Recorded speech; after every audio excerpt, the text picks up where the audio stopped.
What's going on, everybody? Eric Lindquist at Stochastic here on the OddsShopper channel, coming to you with a Week 15 Sunday edition of NFL Lindy's Leans, Likes, and Locks. Hit that like button, subscribe button, notification bell. It goes a long way for me on this video. It goes a long way for you. That way you become a prize whenever great content is going live here at our little neck of the YouTube woods. We are on the home stretch of the regular season. Don't worry, we'll have the playoffs covered for you, all the ins and outs of it. We're going to have some random one-game slates that are going to pop up on like Wednesdays starting week 17, and then we've got, Christmas. There's a random game going on, a couple of them going on.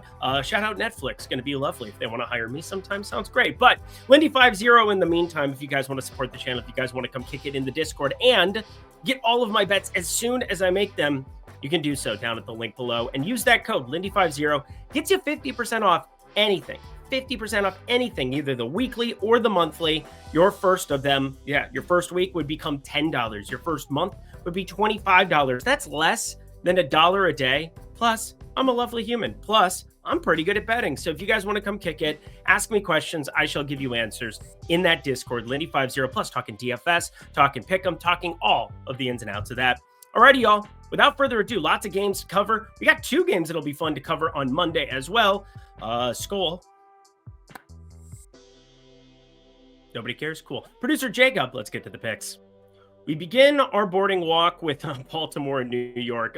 This is a mismatch of epic proportions. I mean, this is kind of reminiscent of what we saw with Jacksonville taking on Detroit up way up north. Now, that one, we almost ended up firing up the one side of it. You know which side of it I'm talking about. But obviously, I went against the math on that because I thought Detroit was going to smack them around. And sometimes you got to use your football brain. And, well, it doesn't take much of a football brain to understand that Baltimore, with Derrick Henry, Lamar Jackson, Zay Flowers, looking pretty good on the old offensive end. I will say defensively, I do have some question marks still about this team, which is an insane thing to say in the year of our Lord 2024 about the Baltimore Ravens. But facts are facts. They have not been very good against the pass in any way, shape, or form. However, I'm a little bit more interested in the potential volume coming here to Tyrone Tracy, and that just really is kind of the center point of this play. I'm looking for massive volume because I don't expect, with Tommy DeVito now at quarterback instead of Drew Lock for this week, I don't expect a lot of good things to come from this offense, but I expect volume to Tyrone Tracy. 16 carries against New Orleans in that lovely 14-11 loss that they had last week. It's somehow going to get even more disgusting, but passing game involvement, that also exists. I'll at least make that part of it a lean because, well, I think it's a little bit too inflated to put together the portfolio because they always go like 4 or 5 yards beyond just what the rushing plus receiving would be. So I'm making the rushing the 45.5, pretty low number, -110 over at Bet365. And then you got Tyrone Tracy over 15.5 receiving yards. That's going to be a lean for me. If you want to double dip, well, I think you do it individually and just do like quarter rather than going just like the typical, half unit. I wouldn't want a full unit exposure to a Giants team with nothing to play for. Sounds really brutal to me. Oh, friends, I buried the lead at the top of this program. We've got locks on locks, almost 3 of them that showed up. I ended up holding it down to 2. I'll talk about the one that really, really stood out to me that could have been a jam. And also, there's a play in Kendry Miller that I have in the queue in my betting portfolio, just waiting for that news to drop about Alvin Kamara. And that might drop while we're on this show. I thought it was going to come out in the morning on Friday because, they're east, I'm west, and that's just a kind of... it's math. Anyway, the Jets, they have nothing to play for. Jacksonville, they have nothing to play for. Both 3-10 here in this spot. But we're in Jacksonville. Evan Ingram, for whatever reason, there's no news. Out of nowhere, Evan Ingram, shoulder-ending surgery or season-ending shoulder surgery. That's the right way of saying it. That came from the clouds. I know that he had been limited, but that just... this is the time of year where, if you have veterans or guys who are going to be a part of your team going forward, the easy way to try to, really maneuver into the offseason is get your surgeries done now, be ready for training camp, be ready for, a lot of ramp up there, and get yourself in order. And Evan Ingram, I suppose that was just kind of like a glaring omission on the injury report the last couple. I know he was dinged up a couple of times, but didn't see that one coming at all. But I think there's some ways that we can benefit. First, I'll talk about the Jets. The usage there was pretty wild between Braylon Allen and Isaiah Davis, nearly a 50-50 split. And Isaiah Davis was PFF's graded #1 college football running back last year. So Isaiah Davis showing out, not all that surprising. Braylon Allen, he was awesome to start off the year. Got a little bit sputtering, but he's a very, very young player. I believe the youngest player in the entire NFL. So there's that. He was one of the youngest of 20-year-olds scoring. Can't get a drink in America, but you can score a touchdown in the NFL. What a time to be alive. But I'm looking at the Jacksonville side here. And Brian Thomas, it's weird to see his yardage number come down. And Parker Washington, his yardage number comes slightly down, but it kind of makes sense. Evan Ingram can be a chain mover. You got Trevor Lawrence with that ridiculous hit. He's out of there. It's going to be Mac Jones yet again for a second straight week for the entire game. And Mac Jones is terrible. But Evan Ingram being removed, yes, it hurts in terms of moving the chains. But the target expectation that I have for Brian Thomas, who's kind of proven who he is, like he's a very solid, very fantastic wide receiver at the NFL level. Parker Washington still has some stuff to prove. And I think the snap count doesn't exactly go down. I don't think his target share goes down. So if somebody's going to benefit, it's a guy who has a sub 30 receiving yard prop across the industry right now. I'm locking it. Parker Washington over 27.5 receiving yards, 28.5 receiving yards. Wherever you get this number, friends, if it is under 30, it's a lock. If it's up to 35, I would still play it for a half unit. I expect him to be on the field a majority of the time here for Jacksonville with a depleted wide receiver core. You got absolutely nobody behind him. Devin Duvernay did not work out in Baltimore. He's there. Josh Reynolds gets picked up, but he was inactive last week. We'll see if he gets activated here this week. And Tim Jones, I don't even know who that is. So Jacksonville, Parker Washington, lock it up. Want to get another lock? Let's fire it up right now. Dallas taking on Carolina, 2.5 point dogs. The Dallas Cowboys are dogs to Carolina. What a world we live in today, friends. Cooper Rush, he'll be at the helm yet again. There's a little bit of rain in the forecast here in this one, and that's something to always be paying attention to in conjunction with me here. I'm not a weatherman. I can use Google very effectively. I can look at the top of PFF for, add more funds. I can look at different places. I can look at different sites, and I can both get data, and Google.com can't even talk. Google.com can give me some weather, but the Cowboys 4-9 against the spread. The Panthers 6-7 against the spread, despite their 3-10 record. I kind of agree with this spread, though. I think it's pretty efficient, and I thought for sure I was going to end up on a Dallas play here in some capacity if, got to the 3.5, but alas, I reran numbers, and it's weird to say that this looks efficient, but Bryce Young has been a completely different human being the last few weeks. And Bryce Young, we've had some how'd Sam Darnold look the other week? We've had some passing yard props on the card here a lot of late. I don't really like any of them this week. I think this is a tough market to beat long-term anyway. So I'm very, very careful to dip my toes in at the right time. Did short Brock Purdy there and pick him, which was nice for the people who watched Thursday night. Thursday night also swept the board for this video. No big deal. Everybody wants to complain all the time. It's fine. Dallas, though, Rico Dowdle, lots of usage there, but the running back on the Carolina side, Chuba Hubbard, with Bryce Young playing better, with Adam Thielen out of the slot, helping this offense move the chains, and Xavier Legette, one of the better young players. Could you catch that ball against Philly? That would have been nice, as my Vikings and anybody in the NFC North trying to get that number 1 seed. Ooh, yeah, we're trying to just look for that insurance policy against the Eagles, and being able to have a home matchup against them would really, really matter. Both sides of the football, Philly looking good, and A.J. Brown doesn't like it. But let's get to the play here, shall we? Chuba Hubbard. I have no idea how you land on 80.5. It already seems like a big number, but it should be nearly 100 yards here. I'm looking at alts for Chuba. I've got him closer. Get this, 119 yards. Jonathan Brooks. Horrible story. He ends up tearing his ACL yet again. The second rounder cannot get any luck here out of Texas. Feel really, really bad for the kid, but they're not going to put Damon Blackshear out there. They're still trying to win games and develop Bryce Young and keep this momentum going into next year. So I'm excited about this, actually. I think that there's a lot of ways where Chuba Hubbard gets this covered, and it's mainly volume. 22, 24 type carries, not out of the question here. 26 last week against Philly. What a world we live in.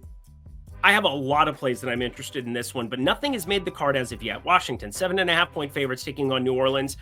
I said it earlier if you were listening, but don't always just be skipping through. Don't always just be skipping through all these videos. Be listening to the analysis, because you might get a nugget or two that can help you, or you can have something in your betting queue like I do, where it's like, hey, as soon as this news comes out, I'm going to try to take advantage, because I think Kendre Miller is very interesting to back. Alvin Kamara been sick, didn't practice Wednesday, didn't practice Thursday. It's an illness, but it feels like a nice excuse if you're a New Orleans team that's trying to pack it in. And with all the injuries, Chris Olave, Rashid Shaheed, you can't really blame them here if they want to just put Alvin Kamara on ice and test out Kendre Miller, see what you have there, because the running back position, the amount of equity some teams dip into it is just absurd. Like, we can talk all we want about how electric Jahmyr Gibbs is. There's really only one running back, I think, who deserves like a top 10, top 15 pick we've had in forever, and that was Saquon Barkley. He's the only one that I've ever really said, all right, running back can matter when it's Saquon Barkley.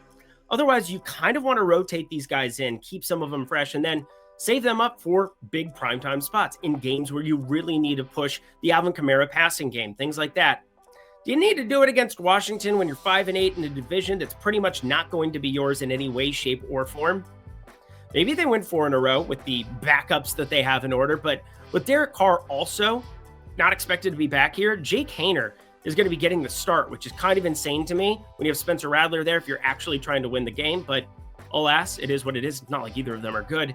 And that has me looking at Washington. Jaden Daniels, his rushing props that I'm looking at. Again, Kendre Miller's at 32.5. He's only available over at DraftKings. I've been thinking about this one all day long. Also available 34.5 or 32.5 over a Pick'em on Pick 6 for the people. But Washington, Jaden Daniels hit that lock for us. Only one time we've bet his rushing prop. I almost pulled the trigger here too at 39.5, but everything just feels questionable in this game. Obviously, the injury news, and Washington does get Marshawn Lattimore expected to play, so he'll have some revenge in his heart against his former New Orleans team. Washington kind of skidding, got to get their footing. There we go. -7, -7.5. I'm just going to call it a lean here for the time being. Not a lot to really mine out of this one right now with the spread and the total, but hopefully those props can come to fruition for us. I really want to pull the trigger on at least one of them. The Cincinnati Bengals, they got it done in prime time, now taking on Tennessee here.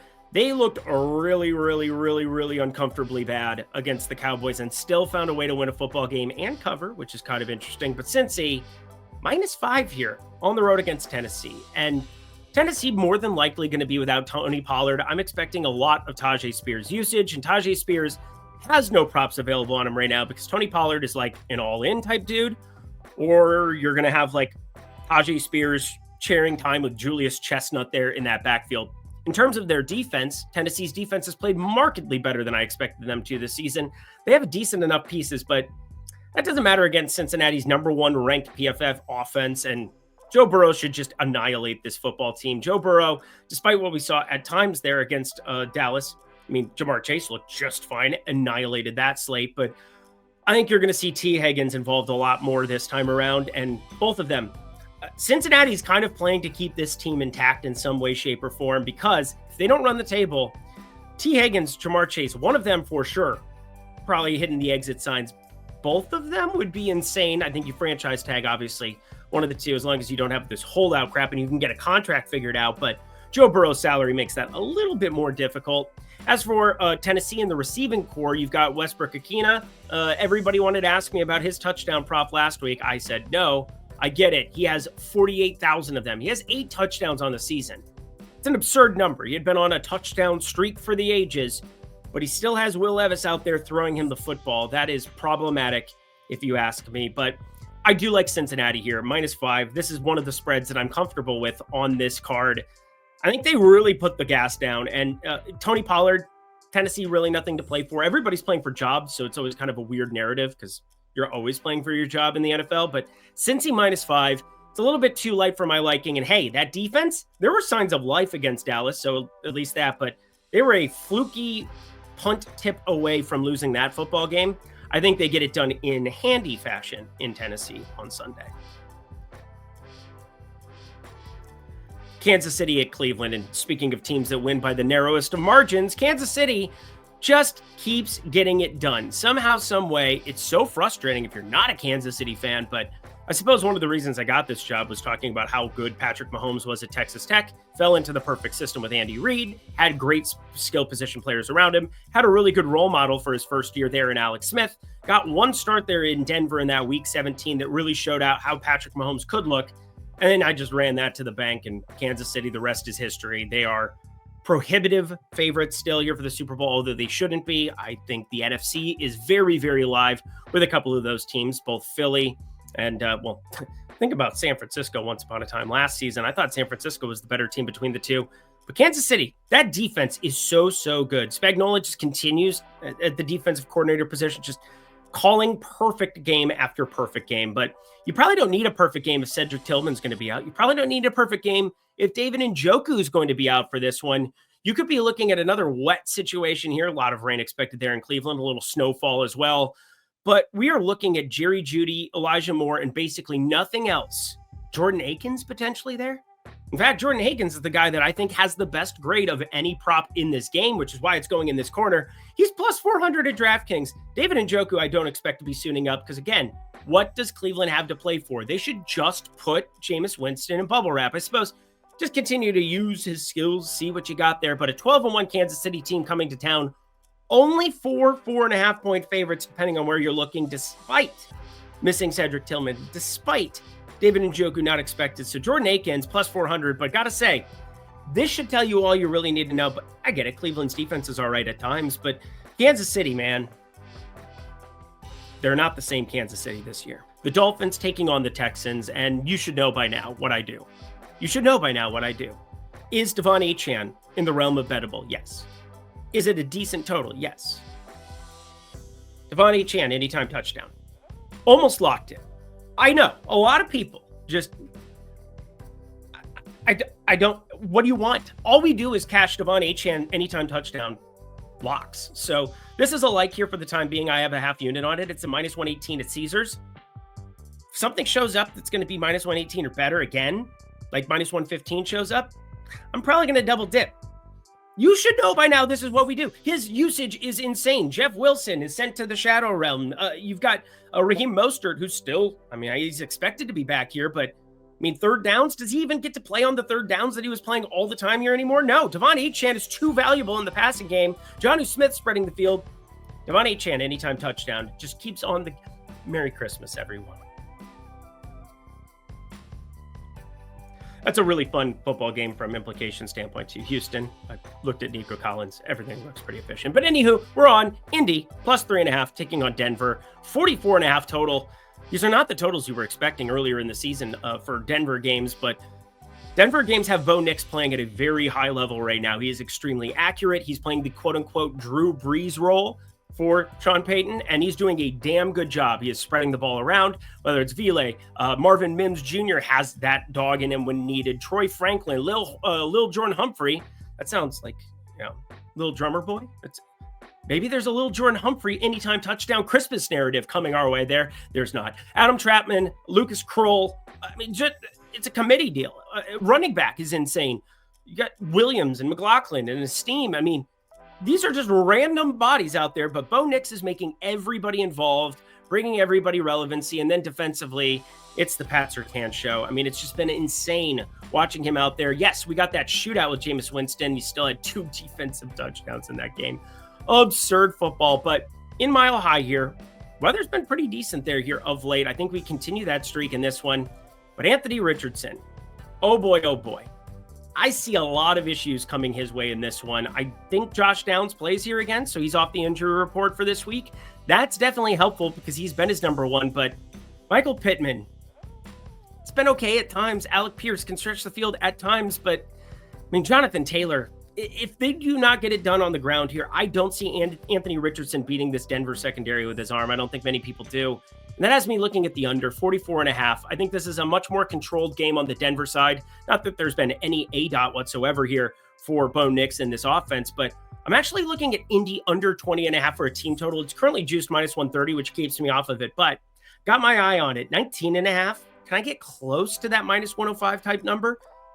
It's not there right now, but those are two things I really want on your radar because I think this is a very interesting one. I'll probably wait till the afternoon, see how some of the early exposure for my card goes. Friends, 50% off, Lindy50. If you want to jump in that premium Discord, come get all of my plays. Get them as soon as they drop. We got that system in place now. It's rocking, it's rolling. Tails is live over at OddsShopper. Follow a bunch of super sharp cappers. If you don't have the time to put in all of the research yourself, it's okay. I will find the best plays, the top tier plays every single week. I will have them as likes. I will have them as locks. Usually that's the half unit for the like. Lock plays are going to be right around that unit number, sometimes more, sometimes less. We will talk through the ins and outs of everything. I will give you my analysis. I will talk you through why I like a specific play, such as Peyton Pritchard, 5+ and 6+ threes. Looked at the market, saw that was undervalued, took advantage, and hey, NBA has been absolutely rolling here as well. My best sport, if I do say so myself. Actually, my sheet says so. But anyway, 50% off, Lindy50. Would love to have you there for the last couple of weeks of the regular season in the NFL. And for the rest of the NBA, which goes until, 6 more months. Would love to see you there. Alrighty, y'all, back to the picks. We go from talking unders in Indy and Denver to potential overs here. New England taking on Arizona in a lovely dome. Not that they would need it in Arizona. It's perfect there this time of season. Yes, I'll be there for New Year's as well. So I'll be hanging out there. I might be there for a couple of weeks, actually, hanging out. So looking forward to that. Love Arizona. It's my adopted city. I want to move there. I want to be there all the time. It's fantastic. Anyway, we've got ourselves a really fun one here. Over 45.5. I don't see how this is a functional number. There are 46.5s, and I'm just fine with that too at -110. But Drake May, you're still developing him, still figuring out what you got in him. You get some healthier pieces. Every wide receiver out there, not that they're good. But then the Arizona side, it is a must-have. Got to have it. No doubt about it. Rams winning really, really hurt their chances at the division, the playoffs, pretty much everything. But this is kind of your last stand.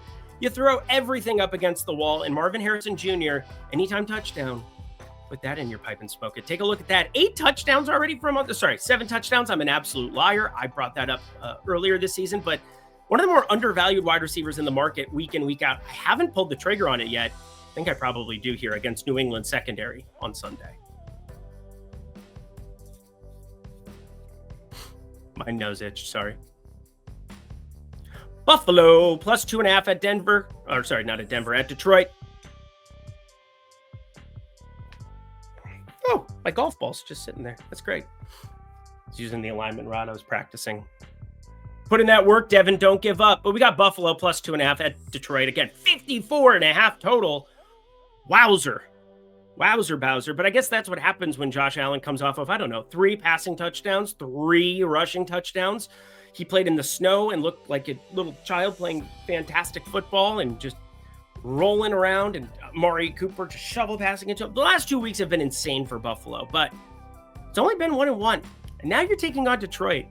Now you really, really, really, really, really need to have this football game. And Detroit, well, they really, really, really need to have it too, because otherwise you're looking at some showdowns with the Vikings coming up here very, very shortly that could make way for the division. It's wild to be 12-1 in a division and not really have any clearance over your opposition, because Minnesota, Skull, once again.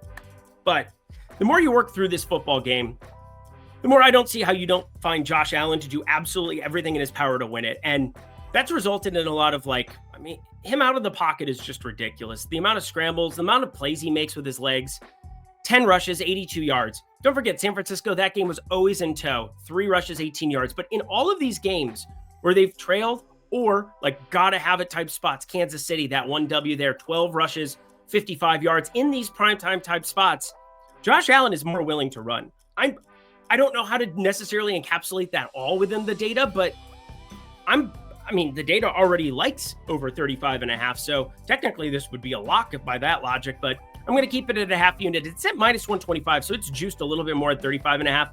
At 39.5, it's sitting there inside of the -110. I think that's just fine as well. So depends on the point at which you want to play this, but this is available on Fliff. That should be available to almost everybody within the United States. Check it out. Josh Allen over 35.5 rushing yards. Really hard to break this one down with the amount of injury news, but I'm going to try. You got Mike Evans. He's going to be questionable entering this one. You got Sterling Shepard. He's kind of teetering on the edge here as well to questionable. I don't know about any of them here. They didn't participate in practice Thursday. I don't know when these teams are going to be practicing on Friday, but it's still not available. The practice report. Need to know. Got to have it. Ladd McConkey, though, for the Chargers, probably the more important one. He is limited in practice Thursday, but I think he's got a better chance to play than Sterling Shepard does, for what it's worth. And the more I rerun this game, the more I like the total 45.5 here in LA. And then I also like the opportunity for Ladd McConkey to smash, potentially laddering him. But I'm going to throw a lean out there for a guy that I think his usage could go up here, especially in the absence of Sterling Shepard. And books don't have a number available on him. 30, 40, 50 plus. I'm looking at laddering Jalen McMillan. Yes, the rookie. This is the time of year. We're talking like week 14, 15, 16. You have a couple of months of having these rookies in house. They get through the process of taking care of their bodies. They get in the process of doing their homework, of getting the rapport with quarterbacks. And now we start to see their utilization come up, especially when, I don't know, Chris Godwin's out, when you have Sterling Shepard potentially out, or Mike Evans, who's been dinged up here for a long time. The hamstring injury was on the IR, comes off. No real workload concerns for him as long as he plays, but I think McMillan just gets involved more in a game that they're expected to trail, a game that is very important for their division hopes. I really like offense in this one. Also going to be looking at that total and rerunning it in the aftermath of Ladd McConkey. Need to know his status before I really pull the trigger on that one. Pittsburgh plus 5.5 taking on Philly. My goodness, Russell Wilson. Russell Wilson. Is producer Jacob happy over there? I mean, how happy are you? We got 2 thumbs up. He gave us the double like this. He had a goofy face like I have, just doing that. It's okay. He gets to hang out with cool people and I don't. It's fine. I used to do cool things. I could have been somebody. I could have been a contender. Plus 5.5, though. That's a pretty big number to be getting when you have a Pittsburgh defense that is really solid. Russell Wilson has been, quote unquote, cooking. And, well, Philly has some weird discourse around it coming into this week. A.J. Brown wanted to let it be known that he thinks their passing game sucks. He wanted it to let it be known he wants to get targeted more. He needs more offense. Well, isn't winning good? And I know they were a Xavier Legette, like Rose in the Titanic. Just, it's good imagery. That was a good one off the top of the dome. But yeah, Xavier Legette catches that ball. You're probably looking at Philly losing that football game to Carolina, and it's really panic mode. But Xavier Legette didn't catch the football. They continue to win. The defense has been playing really, really well. You want to play complementary football because you play to win the game. Duh. And as such, I'm really thinking about pulling the trigger here on Pittsburgh, getting the points. I trust Pittsburgh's defense. Mike Tomlin, I mean, if they win this one, Mike Tomlin, coach of the year, him and Dan Campbell, it's like a 2-horse race in my opinion. Maybe we just put that money on Mike Tomlin to win coach of the year instead, because if they lose this game, they're wrong. Whatever. I'm looking at the points here. The more I run it, I've got this closer to 4, which, again, 1.5 points in this middle territory between 3 and 6 doesn't matter as much, so it's not as valuable. It's not like a half point between 2.5 and 3, which is obviously extremely valuable. We can talk about the ins and outs of that in the offseason, but for now, trust me, Pittsburgh plus 5.5 if you have to have anything. But A.J. Brown squeaky wheel narrative, anybody? Maybe? I don't know. Pittsburgh's too good. For what it's worth, we just got news that David Njoku hopes to play. Wanted to throw that out there for the people. But Green Bay, they will be playing Seattle here on Sunday Night Football. I'm looking forward to this one. My Minnesota Vikings then go to Seattle in Week 16, which I'm very excited about as well. I was thinking about going up to that game too, but I suppose I should spend Christmas with my family. Debatable. Anyway, it's also debatable. Seattle's been playing really good football the last 4 weeks, just doing insane things. Zach Charbonnet, hi, how are you this fine day? Kenneth Walker the third who? Be a random name to not pretend like you knew. But anyway, Green Bay, lots of interesting stuff going on with them as well to be 2.5 point favorites. Jair Alexander, does he get back here for this one? Very, very important. But I kind of like the dog. And this is one where I kind of put it more into the lean light category for the people who are looking for another play. I promise you, with the amount of prop exposure I'll have here now on this card, just on this video, and then in the Discord, I don't need an extra play. But Seattle, if this gets up north of plus 130, plus 135, and can we get in that territory? I'm definitely looking at investing there because the defense looked markedly better the last few weeks. And I think that's really the key because Geno Smith, this run game, offensive line staying somewhat intact. I didn't expect that from Seattle, so they keep it rolling. One of the better home field advantages in football. I'd be going money line, probably wouldn't even want the points. And that does it for a quick and easy, well, no, longer edition of NFL Lindy's Week 15. Let's fire it up here on Sunday. I'll be breaking down 2 games there for Monday as well. Again, Skull. Go to the comment section below. Let me know your favorite plays that exist on the board for this slate. Thank you, producer Jacob, as always. I will see you in NBA there. Monday through Friday for sure. And then NFL, whenever these random slates pop up, you will have me. Don't worry about it. I got you covered. Until next time, friends, let's keep that momentum from Thursday night rolling. And yeah, I see the comments. Grab the broom, sweep again. I'm Eric Lindquist. Best of luck in the NFL streets on Sunday.